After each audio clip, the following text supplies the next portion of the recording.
আপনার পার্বত্য নিউজে বাংলাদেশে বাঙালিরাই আদিবাসী এই শিরোনামে বেশ কয়েকটা লেখাও আপনি লিখেছেন। বাঙালিদেরকে আদিবাসী বলছেন, এটা কি শুধুমাত্র ওই একটা দুইটা প্রমাণ, নাকি আরো আরো অনেক অসংখ্য প্রমাণ আপনার হাতে আছে যেটা এটাকে ইন্ডিকেট করে? না না না, এটা তো একটা দুইটা প্রমাণ না, এটা তো আমাদের যে মানে ঐতিহাসিক যে বিশ্লেষণ গুলো আছে, আমাদের যে নৃতাত্ত্বিক যে বিশ্লেষণ গুলো আছে, ইতিহাস আছে, আমাদের যে প্রত্নতাত্ত্বিক ইতিহাস আছে, আমরা সবগুলো যদি দেখি তাহলে আমরা এখানে আমরা মানে নব্য প্রস্তর সময়কার বিভিন্ন মানুষের বসতির বিভিন্ন আমরা প্রত্নবস্তু আমাদের এখানে আমরা পেয়েছি, তাই না? তো সেইখানে আপনি দেখেন সাঁওতালরা আমাদের এখানে এসেছে ব্রিটিশ আমলে। ব্রিটিশরা তাদেরকে মানে রেলের কাজ করানোর জন্য ভারতের সাঁওতাল পরগনা থেকে নিয়ে এসছে। তারপরে আপনার ব্রিটিশদের সাথে যুদ্ধে আবার অনেকে পালিয়ে এসছে। এখন সেই সাঁওতালরা দাবি করছে তারা এখানে আদিবাসী। তো এটা কি করে সম্ভব হতে পারে? তো এই ধরনের আমি জাস্ট একটা মানে উদাহরণ বললাম, যেহেতু সমতলরা অনেকেই মনে করে যে সাঁওতালরা এখানকার আদিবাসী। আমি জাস্ট একটা এইভাবে প্রত্যেকটা জনগোষ্ঠী আমরা এখানকার আমি আপনি বা এখানকার যে বাংলাদেশের যে মেজরিটি বাঙালি জনগোষ্ঠী, তারা সেই মানে অনার্য, নেটিগ্র বা আপলাইন বা নিষাদ বলি সেইখান থেকে শুরু করে আর পরে এখানে আর্যদের সংমিশ্রণ, বিভিন্ন মানে শাসক গোষ্ঠী এখানে এসছে, সেই সমস্ত মানে অর্থাৎ নানা রাজনৈতিক, নানা ধর্ম, নানা রাষ্ট্রীয় কাঠামোগত পরিবর্তনের মধ্য দিয়ে আজকের বাঙালি হিন্দু, বাঙালি খ্রিস্টান, বাঙালি বৌদ্ধ, আমরা বাঙালিরাই জাতি ধর্ম মানে ধর্ম বর্ণ নির্বিশেষে আমরা এখানকার আদিবাসী। নাম মেনশন করতে চাচ্ছি না, কিন্তু আমি জাস্ট আপনাকে বলেছি যে বিভিন্ন আপনি যদি বিভিন্ন অতীতে যারা আছেন তারা বিভিন্ন তাদের পত্রপত্রিকায় লেখালেখি যদি দেখেন বা তাদের যে এনজিও অ্যাক্টিভিটি দেখেন, বিভিন্ন সময় পাহাড়ে তারা গিয়ে তাদের যে কর্মকাণ্ডগুলো যদি দেখেন, তাহলে আমরা এটা সবাই জানে যে এরা কারা। তো এটা আমি এখানে টেকনিক্যাল কারণে নাম মেনশন করতে চাইছি না। অর্থাৎ এই যে ক্ষুদ্র নৃগোষ্ঠী বা ধরেন উপজাতি বা আদিবাসী, এটা তো ধরেন এনজিও দের একটা ভালো মানে ফান্ড আনার একটা ভালো একটা ক্ষেত্র আছে, নানাভাবে ব্যবহার করে এদেরকে। তো আপনি কি বলবেন যে what is the difference between Adivasi বা উপজাতি?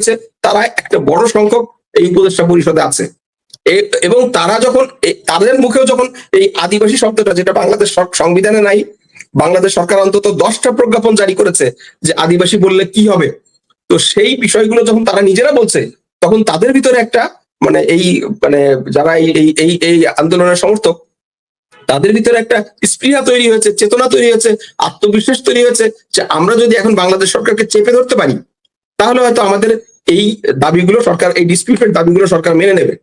সে কারণে উপদেষ্টা পরিষদে কারা কারা আছে, কাদেরকে আপনি মনে করছেন, কাদের কথা বলছেন? আমি এখানে মানে কোথায় মানে সমস্যাটা কোথায়? আদিবাসী, উপজাতি বা ক্ষুদ্র নৃগোষ্ঠী, মানে এই ডেফিনিশনের বা এর কার্যক্ষেত্রের সমস্যাটা কোথায় ইন্টারন্যাশনালি লোকালি? আচ্ছা, প্রথম কথা হলো যে মানে আদিবাসী যেটা আমরা বলছি আর ট্রাইবাল যেটা বলছি, পার্বত্য চট্টগ্রামের যে সমস্ত জনগোষ্ঠী, তারা দীর্ঘদিন ধরে তাদের মানে নিজেদেরকে ট্রাইবাল বা উপজাতি বলেই তারা নিজেদেরকে দাবি করে এসেছে।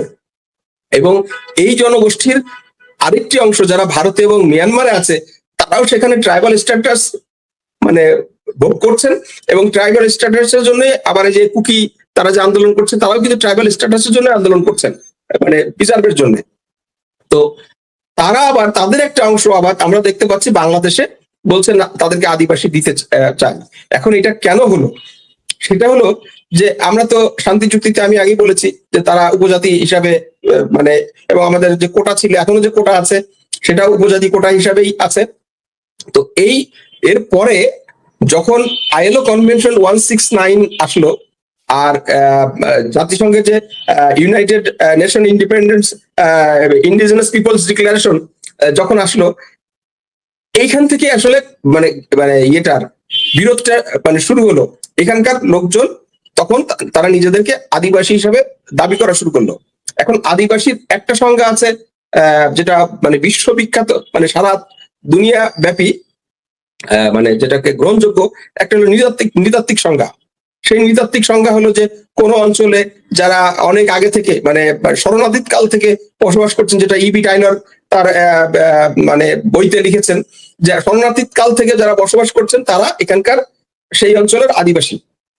আচ্ছা, আর মানে মানে এটা কি বলে যে এই যে ইয়েরা আছে, মানে জাতিসংঘের যে সংখ্যাগুলো আছে, আইলোর যে সংখ্যাগুলো আছে, সেখানে আবার এর সাথে যোগ করা হয়েছে যে পোস্ট কলোনিয়াল জনগোষ্ঠী, তারা আদিবাসী, এবং এর সাথে কালচারাল কিছু বিষয় যুক্ত হয়েছে, যেটা আদিবাসী এবং ট্রাইবালদের সংখ্যার মধ্যে একই জিনিস, মানে সংখ্যাতে এ এবং বি দুটো, একটা ট্রাইবাল একটা ইন্ডিজিনাস পিপল, দুটো শব্দ ব্যবহার করা হয়েছে। এখন এই যে আইএলও কনভেনশন 169 আমরা দেখতে পাই বাংলাদেশ সরকার এটা মানে সিগনেচার সই করে নাই, এবং জাতিসংঘের চার্টারও সই করে নাই। অবাক কাণ্ড, আমরা বিশ্বে যে মানে আদিবাসী বিষয়ক যে মানে বড় বড় দেশ যারা আদিবাসী ল্যান্ড অফ ইন্ডিজিনাস পিপল হিসেবে ওয়ার্ল্ড ওয়াইড স্বীকৃত, তারাও সই করে নাই। অর্থাৎ আমেরিকা, কানাডা, নিউজিল্যান্ড, অস্ট্রেলিয়া, তারাও কিন্তু সই করে নাই। এবং আপনি জানেন গত বছর কানাডার পার্লামেন্টে আদিবাসী স্ট্যাটাস দেওয়ার জন্য একটা মানে মানে একটা বিল উঠেছিল, এবং কানাডা সেটাকে বাতিল করে দিয়েছে, যে আমরা আমাদের আরেকটি, সরি অস্ট্রেলিয়া, আমি ভুল বলছি, অস্ট্রেলিয়া, যাদেরকে ল্যান্ড অফ অ্যাবরিজিনালস বলা হয়, সেখানে বলা হয়েছে আমরা আমাদের রাষ্ট্রকে ভাগ করতে পারি না, আদিবাসী বলে রাষ্ট্রের জনগণকে ভাগ করতে পারি না, এরকম আরো কিছু কথা বলে তারা বাতিল করে দিয়েছে। প্রশ্নটা হলো এই যে এইটা যদি শুধু এরকম একটা মানে শ্রুতিমধুর শব্দ হতো, যে উপজাতি শব্দের বা ক্ষুদ্র নৃগোষ্ঠী শব্দের একটা শ্রুতিমধুর প্রতিশব্দ আদিবাসী, তাহলে কিন্তু এই সমস্যাটা হতো না। এবং জাতিসংঘ এবং কানাডা এবং কানাডা এবং নিউজিল্যান্ড, আমেরিকা এবং অন্যান্য দেশগুলা যখন এই বিলগুলো জাতিসংঘে বিরোধিতা করেছে, তারা যে কথাগুলো বলেছে সেই কথাগুলো কিন্তু খুব গুরুত্বপূর্ণ আমাদের জন্য। আবার ওই দেশগুলো ওখানে বিরোধিতা, নিজের দেশে বিরোধিতা করলেও বাংলাদেশকে চাপ দিচ্ছে এই স্ট্যাটাসটা দিতে।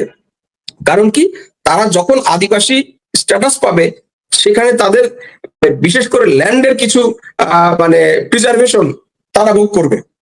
সেই ল্যান্ডগুলো অনুমতি ছাড়া কেউ ব্যবহার করতে পারবে না, ইভেন রাষ্ট্র ব্যবহার করতে পারবে না। সেখানে সামরিক বাহিনী যেতে গেলে তাদের অনুমতি পাওয়া যায়। সেই খনিজ সম্পদের এটাকে কি বলবো, খনিজ সম্পদের উত্তোলনের জন্য তাদের অনুমতির প্রয়োজন হবে। এই জনগোষ্ঠী তারা কিন্তু সবাই বাংলাদেশে মাইগ্রেট করা, বিভিন্ন সময়ে তারা এসছে। আমরা যদি বাংলাদেশের এই ভূখণ্ড দেখি, এই বাংলাদেশ যে 56,000 বর্গমাইলের ভূখণ্ডের মধ্যে আমরা দেখতে পাই এখানকার জনগোষ্ঠী মানে মানুষ বসতির অন্তত 4 থেকে 5,000 বছরের প্রাচীন ইতিহাস, প্রত্নতাত্ত্বিক ইতিহাস আমরা পাই। হ্যাঁ, এবং আমরা যে বাঙালি জনগোষ্ঠী, সেই বাঙালি জনগোষ্ঠীর যে প্রাচীনতম মানে কাব্যগ্রন্থ চর্যাপদ, সেটাও প্রায় 1200-1500 বছর আগের, 1200 থেকে 1500 বছর আগের। অর্থাৎ বাঙালি জনগোষ্ঠী আপনি 1500 বছর আগে সাহিত্য রচনা করত। আপনি যদি 2500 বছর আগে এখানে আবিষ্কৃত সভ্যতা ওয়ারি বটেশ্বর দেখেন, সেই ওয়ারি বটেশ্বরে 2500 বছর আগে এই দেশের মানুষ আপনার হাম্মামখানা ছিল সেখানে, হ্যাঁ, গোসলখানা, যেটা সভ্যতার একটা অন্যতম পরিচায়ক ছিল। অর্থাৎ আমরা এতটা সভ্য ছিলাম। তো সেইখানে আজ থেকে 500 বছর আগে, 600 বছর আগে বা 400-300 বছর আগে যারা এখানে এসছে, তারা এখন দাবি করছে তারা এখানকার আদিবাসী। তো এই আদিবাসী দিলে তাহলে আমরা কারা? আমরা পলাশ ভাই, আমি যদি বলি, আপনি এই বিষয়টি নিয়ে বেশ কয়েকটা লেখাও লিখেছেন।